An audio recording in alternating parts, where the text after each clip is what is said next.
दिवस निघाला की आपली कामाची पण सुरुवात होऊन जाते. तर इथे ना सकाळचे 6 वाजत होते आणि 6 वाजले की माझी किचनमध्ये रुटीन असते. म्हणजे सगळं टिफिन वगैरे किंवा सकाळचं जेवण सगळं काही बनवायचं असतं आणि पटापट हे सगळे कामं आवरायची असतात.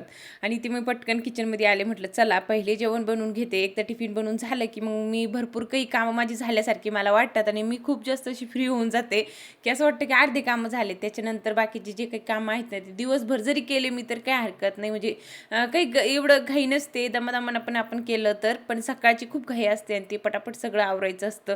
तरी ते ना पहिले भाजी चपाती बनवून घेतली आणि मी ना पत्ताकोबीचीच आज भाजी केली होती. आणि ते ना नाश्त्यामध्ये मी आज पोहेच बनवले होते. जास्त करून आमच्याकडे ना पोहेच बनतात, तेच त्याला आवडतात. आणि एका साईडला मी चहासुद्धा ठेवला होता. दोन्ही माझ्या सोबत चालतात. एकदा त्याला नाश्त्याला दिलं की मग लगेच आपण चहा पण गाळू शकतो. तर तेही निघून गेले आणि आता राहिलेले कामं मला आवरायचे होते. आता धुलीवंदन तर झालंय, पण माझ्या बाळाने इतकं पसारा केलाय आणि इतकं कलर कलर करून ठेवले, सगळ्या भिंतीला कलर दिले आणि त्याला वरडले ना म्हणून ती इतकंसं चेहरा करून उभी राहिला होता. खरंच लेकराला मारायचं की वरडायचं समजत नाही आणि असे काही ते करून ठेवतात आणि मग निघत पण नाही. इतकं कलर त्यानं डार्कच, म्हणजे आता तुम्हाला ते स्पष्ट दिसत नाहीये, पण मी खूप घासले आणि आता बरेपैकी ते निघले. त्यानं काय केलं, म्हणजे ते खाली आपण सडा वगैरे टाकतोय ना, तर ते मुलांना त्याच्या अंगावर कलर टाकले. आता ते टाकत असतात का, कलर असतात ना भरपूर, पण मुलं काय करतात काय माहिती, पूर्ण कलर त्याच्या अंगावर टाकले आणि मग त्याला ते कसं तरी व्हायला लागले. तो घरी आल्यावर आहे ना, तिनं हातपाय वगैरे धुतले तर पूर्ण भिंतीवर वगैरे सगळे शिंतोडे उडलेत आणि ते अजिबात निघत नव्हतं. जे आपले नॉर्मल कलर असतात खेळण्याचे ते 1 दिवसात किंवा 2 दिवसात निघून जातात, पण हा कलर निघत नाही. आपण सडा टाकतो तो कलर कुठे निघतोय का? आपण जर गल्लीत टाकले तर तो 2-3 दिवस सहजच राहते. तसं ते राजवीच्या चेहऱ्यावर पूर्ण तसंच झालं होतं. सगळे भिंती तशीच करून ठेवल्या आणि कपडे पण तसेच. आता ते निघत नव्हते. इतके मी घासले तरी पण आहे ना, खूप जाम ते कलर लागले ना. आमच्या साहेबाचे कपडे पण तसेच. दोघं बापले का नाही, इतके होळी खेळलीत नाही यावर्षी खूप जास्त आणि मी नुसतं घरातच होते. जाऊ द्या, आपण पुढच्या वर्षी खेळूया आणि तुम्हाला पण मी ब्लॉगमध्ये नक्कीच दाखवेल. पण ह्या वर्षी मी पण खेळली नाही. तरी ते ना लगेच म्हटलं चला आता कपडे धुवून टाकते आणि त्याच्यानंतर खाली आले आणि मी पण अंघोळ करून घेतली. इतकं कलर वगैरे लागलेलं होतं ना, ते सगळं घासून वगैरे काढलं ना, तेव्हा अंघोळ केल्यावरच मला पण फ्रेश वाटलं, नाही तर खूप कसतरी होत होता. त्याच्यानंतर आहे ना म्हटलं चला आता लगेच दळणसुद्धा करून घेते. दळण करायचं होतं मला आणि दळण करायला बसले की पूर्ण दिवस त्याच्यामध्ये जाते माझं. पूर्ण क्लीन करणं किंवा खाली इतकं पसारा होऊन जाते, ते सगळं आवरायचं असतं. आता एकत्र पण मी दळण करून ठेवलं असतं, पण मला ना ती सवयच झाली आहे. जसं लागते ना तसं त्याच्यामधून थोडं तरी बघायचं असतं की त्याच्यामध्ये काय आहे की नाही. हे माझं नेहमीचं झालंय, म्हणून मी कधीच असं पूर्ण निवडून ठेवत नाही.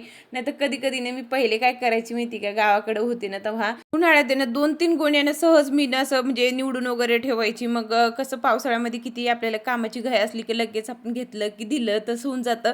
पण इथे ना आपल्याला असं वाटतं की नाही, आपल्याला कुठे जास्त कामं आहेत, कोणतंही हे असू द्या, आपल्याला जास्त कामं नसतात. म्हणून जसं वेळ भेटतं मला तसं मी दळण करत असते. तर इथं दळण वगैरे करून घेतलं आणि आज लवकरच मला जेवण बनवून घ्यायचं होतं. माझं कसं होऊन जातं मी तुम्हाला सांगते. मी ना राजवीरला घेऊन 5 वाजता स्केटिंग क्लासेसला जाते, तर संध्याकाळची म्हणजे 8 वाजताच रिटर्न येते आणि तिथेच मी बसून राहते. मी एकटी कधीच त्याला सोडत नाही आणि मग इतकं वेळ जर तिकडं बसायला बोलले तर मग तिथून आल्यावर जेवण बनवणं बोललं तर खूप म्हणजे कठीण जातं आणि थकल्यासारखं वाटतं बाहेरून आल्यावर. म्हणून मी अगोदर बनवून ठेवत असते. म्हणजे 5 वाजता जरी लागले, सॉरी 4 वाजता जरी लागले तर 5 वाजेपर्यंत जे काही म्हणजे थंड होण्यासारखं नसतं ते मी बनवून ठेवत असते आणि चपात्या वगैरे तिथून आल्यावरच मी करते. पण आज मी सगळं काही करून जाणार होते. मला अजिबात थोडंसं पण बरं वाटत नव्हतं. म्हटलं चला हे सगळं काही बनवून ठेवते आणि बाहेरचं बोलले तर रोज रोज आपल्याला पण नको वाटते. मला तर तिचं वास पण नको वाटायला लागलंय बाहेरच्या भाज्याचं आणि घरचंच आपलं चांगलं लागतंय. तर एका साईडला ना मस्त वरण लावून दिलं आणि एका साईडला भात लावलं होतं. म्हटलं चला आता खाली बसून पूर्ण तयारी करून घेते आणि त्याच्यानंतर लगेच चपात्या सुद्धा बनवून घेईन. तर पहिली तयारी करून ठेवली ना तर मग लगेच आपला स्वयंपाक होतो. आणि आपण जर कधी म्हणजे लगेच तिथंच करायला बघितलं तर इतकं राडा होऊन जाते किचनवर खूप मरणाचं आणि मग आहे ना आपल्याला ते आवरत बसावं लागतं. म्हणून मी खाली बसून सगळी काही तयारी करून ठेवत असते, जितकं मला लागतंय ना तितकं. आणि मला ना नेहमी म्हणजे वरण भात जर आम्ही बनवलं त्याच्यासोबत बटाट्याची आणि टमाट्याची मिक्स भाजी मी करत असते. जास्त करून मी बटाट्याची भाजी करत नाही, एखाद्या वेळेस असतात माझ्याकडे. पण वरण भात केलं की बटाट्याची आणि टमाट्याची मिक्स भाजी मी नेहमी करते. आता मला ना तुम्ही सांगत होत्या की ताई जे डेली व्हिडिओ तू टाकते ना त्याच्यामध्ये भाजी पण तुझी दाखवत जा, तू खूप छान बनवतेस. आणि मला काय वाटतं माहिती का, की माझी एकदम असं म्हणजे गावाकडं जसं आपण बनवते ना तसले माझ्या भाज्या असतात आणि तुम्हाला ते काही एवढं आवडत नाही म्हणून मी दाखवत नाही बरं का. पण तुम्हाला आवडते आणि तुम्ही सांगितलंय ना, तर नक्कीच मी तुम्हाला दाखवेल. ज्या ताईंना आवडते ना, त्याला बघायला भेटेल. मी ह्याच कारणामुळे तुम्हाला दाखवत नव्हते. तर इथे ना वरणाला फोडणी द्यायची होती. आता माझी पद्धत खूप वेगळी आहे. तर आम्ही खूप म्हणजे साधारण असं जेवण बनवतो. म्हणजे जसं आवडते माझ्या घरच्यांना मी तसंच बनवायचा प्रयत्न करत असते. जास्त काही वेगळं केलं की ते अजिबात आवडीनं खात नाही आणि जे गावाकडच्या पद्धतीने मी बनवते ना, ते खूप ते आवडीनं खात असतात. तर इथे वरणाला फोडणी द्यायची होती.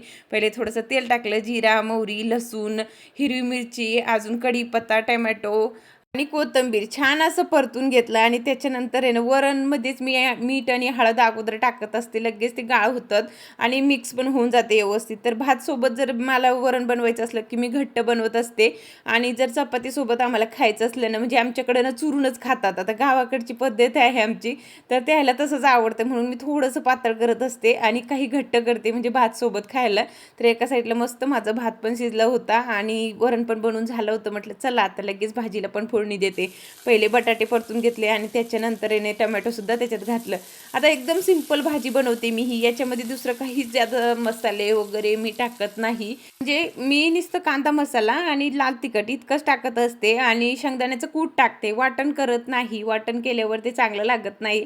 म्हणून आहे ना एकदम सिंपल भाजी असते, झटपट होते आणि ती खायला पण एकच नंबर लागते. यायला पण खूप आवडते. तरी ते भाजी टाकून झाली. म्हटलं चला आता लगेच चपात्यासुद्धा बनवून घेते. आता मी चपात्या कधी पण तिथून आल्यावरच बनवत असते. पण आहे ना आज मला वाटलं की नाही, अगोदर मी बनवून ठेवते, नंतर आपल्याला जमणार नाही तर उगाच जास्त टेन्शन वाढेल. म्हणून मी अगोदर चपात्यासुद्धा इथं बनवून घेत होते. त्याच्यानंतर लगेच बॅग वगैरे पॅक करावं लागते. राजवीरची जे काही त्याला लागतं ना, कपडे वगैरे तो तिथं चेंज करतो किंवा त्याला नाश्त्याला थोडंसं काहीतरी खायला पाहिजे. आता मी बाहेरचं त्याला एखाद्या वेळेस देत असते, वडापाव वगैरे मी घेऊन जात असते.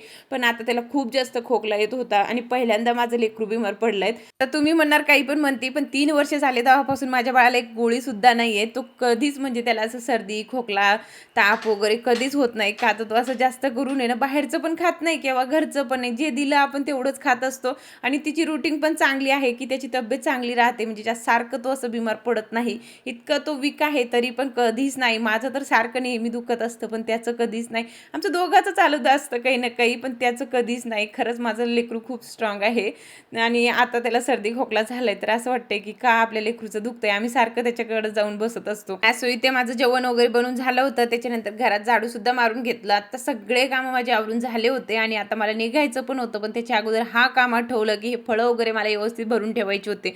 आता जर आपण पिशवीतच तसेच ठेवले तर ते लगेच घाम वगैरे येते आणि खराब व्हायला लागतात.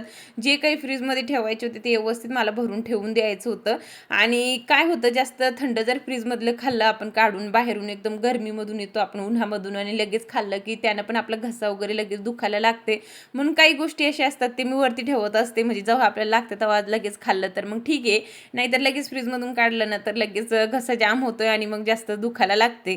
तर जे काही फळं वगैरे मला व्यवस्थित भरून ठेवायचे होते ते ठेवून दिले आणि त्याच्यानंतर राहिलेले आता दुसरे जे काही कामं होते ते आवरून घ्यायचे होते आणि लगेच निघायचं होतं. तर इथे त्याची बॅग सुद्धा मला पॅक करायची होती, पाण्याची बॉटल सगळं काही इथून घेऊन जावं लागते मला आणि इतकं मोठं पसारा होऊन जातंय ना तर नको वाटतंय तसं, पण काय करता लेकरूसाठी ते पण करावं लागतं. तर इथे मी वरण भातच त्याला आज नेणार होते. थोडंसं हलकं खायला दिले तर मग खोकलं जास्त येणार नाही आणि शाळेत मी त्याला आज पाठवणार नव्हते, पण त्याला घरी पण करमत नाही आणि तो बोलतो की मग मी घरी अभ्यास करवण्यापेक्षा मी शाळेत जातो.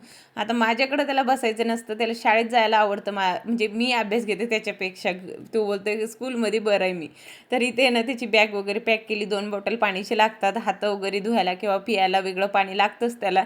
तर दोन्ही बॅग वगैरे माझे पॅक झाले होते. आता कपडे वगैरे ठेवायचे होते आणि कपडे ना त्याची नेवाच लागते, नाही तर स्कूलचा जो युनिफॉर्म असतो ना ते जर घालून त्याने स्केटिंग केली की तो पडून जातो आणि पडलं की लगेच कपडे वगैरे फाटून जातात किंवा त्याला पण लागतंच. आणि ज्या दिवशी त्याने शाळेचं युनिफॉर्म घातलेलं असतं त्या दिवशीच तो पडत असतो, म्हणून मी पहिले दुसरे कपडे नेत असते. तर मी त्याला घेऊन तिकडूनच जात असते आणि बाहेरचं मी जास्त करून शूट करत नाही. नेहमी मी तुम्हाला सांगत असते. तर घरी आले त्याच्यानंतर आता आम्हाला जेवण करायचं होतं. तर मस्त इथं ना वरण भात भाजी चपाती हे सगळं मी बनवूनच गेले होते. आले घरी आल्यावर लगेच दिवाबत्ती केलं आणि लगेच आम्ही जेवायला बसलो होतो. तर या जेवायला भेटूया आता आपण उद्याच्या ब्लॉगमध्ये. तर चला इथंच मी एंड करते. बाय.